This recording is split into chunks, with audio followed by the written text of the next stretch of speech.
बड़ा अद्भुत चरित्र का वर्णन, इधर आ जाए, बड़े अद्भुत चरित्र का वर्णन इसमें किया गया। आप लोग श्रवण कर चुके हैं नरसिंह जी की 2 पुत्री और 1 पुत्र। पुत्र श्यामलदास और कुंवर सेना और रतन सेना। कुंवर बाई को प्रेम से नानी बाई कहते हैं, नाम इनका है कुंवर बाई, और छोटी हैं रतन सेना।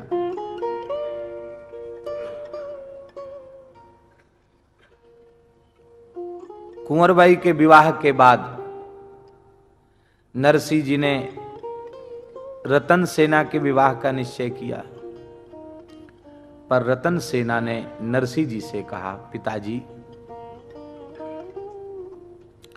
आप ही सत्संग में कहते हैं जीव के सच्चे पति श्री कृष्ण हैं, तो मैंने तो सांवरिया का ही वर्ण कर लिया है, वे ही मेरे सच्चे प्रीतम हैं, पति हैं, मेरे तो गिरधर गोपाल दूसरों न कोई। तो क्या भारतवर्ष में सनातन धर्म में किसी पवित्र कुल की कन्या के एक बार पति का वर्ण करने के बाद क्या द्वितीय पति के वर्ण की भी कहीं बात है क्या? कहीं ये प्रमाण है क्या? अब नरसिंह जी मौन हो गए। आप ही कहते हैं कि जीव के सच्चे पति श्री कृष्ण हैं। नस्वर पति रति त्याग, कृष्ण पद सो रति जोरी, सवे जगत की फांस तरक तिनुका ज्यों तोरी। बेटी, श्री कृष्ण सच्चे पति जीव मात्र के हैं, ये तो ठीक है, वे तो हैं ही, पर लौकिक मर्यादा का निर्वाह करने के लिए तुम्हारा स्त्री शरीर है, तुम्हें विवाह अवश्य करना चाहिए। नरसिंह जी ने प्रेरणा दी, जैसे हमारी मीरा जी ने कहा, ठीक यही भाव नरसिंह जी की बेटी रतन सेना का है। उसने कहा, ऐसे बर को काबरूं, ऐसे बर को काबरूं, जो जन्मे और मर जाए, बर ये गोपाल जी, जासो चुड़ लो अमर है जाए। इसलिए उसने पक्का निश्चय कर लिया, मैं विवाह नहीं करूंगी। पक्का निश्चय कर लिया, मैं विवाह नहीं करूंगी।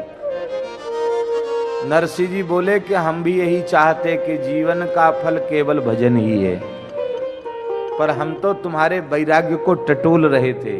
वैराग्य कच्चा है कि पक्का? यदि तुम्हारा ऐसा अंतःकरण पक्का है तो इससे उत्तम और कोई बात नहीं हो सकती है।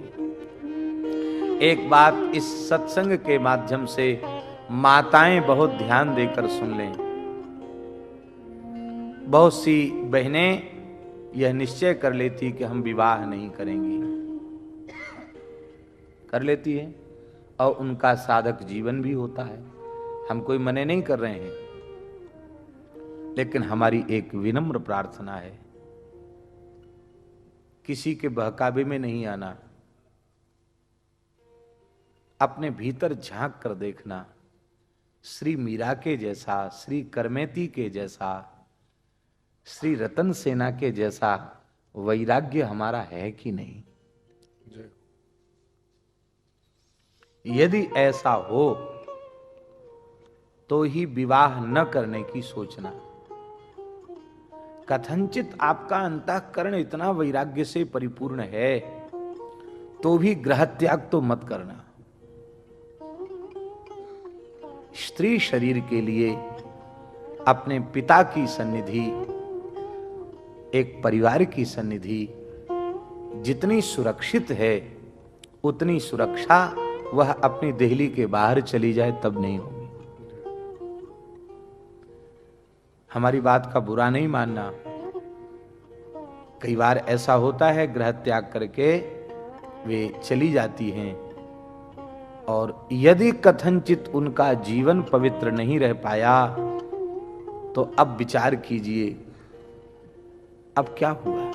वे जहां गई,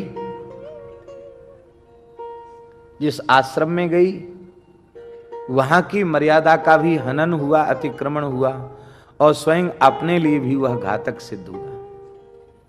इसलिए यदि विवाह नहीं किया है तो अपने पिता माता को भगवत स्वरूप मानकर उनकी सेवा करो। पुत्र का धर्म पिता माता की सेवा है, क्या कन्या का धर्म नहीं है? पिता माता की श्रद्धा पूर्वक सेवा करो और अपने घर में श्री बिहारी जी को अपना प्राणपति मान करके भजन करो। ये उत्तम पक्ष है। ग्रह त्याग अपवाद भी होते हैं उसके, ऐसा नहीं है, लेकिन सामान्य यह नियम नहीं है। संसार बहुत विचित्र है। हमारी प्रार्थना स्वीकार करें, जो भी नर नारी भगवत प्राप्ति के पथ के पथिक हैं, पुरुष मात्र साधक को स्त्री मात्र के शरीर से मन से परहेज रखना चाहिए यदि वह भगवत प्राप्ति करना चाहता है तो। और नारी साधक मात्र को उसे श्री कृष्ण के अतिरिक्त, श्री ठाकुर जी के अतिरिक्त किसी भी पुरुष मात्र के संपर्क से बचना ही चाहिए। निंदा नहीं है, न कहीं स्त्री की निंदा है न कहीं पुरुष की निंदा है। साधन मार्ग में जीव ठीक से अपने लक्ष्य तक पहुंच जाए, उसके लिए ये बात कही गई। और अब फिर ठाकुर जी कैसी कृपा करते हैं इसकी चर्चा हम कल करेंगे।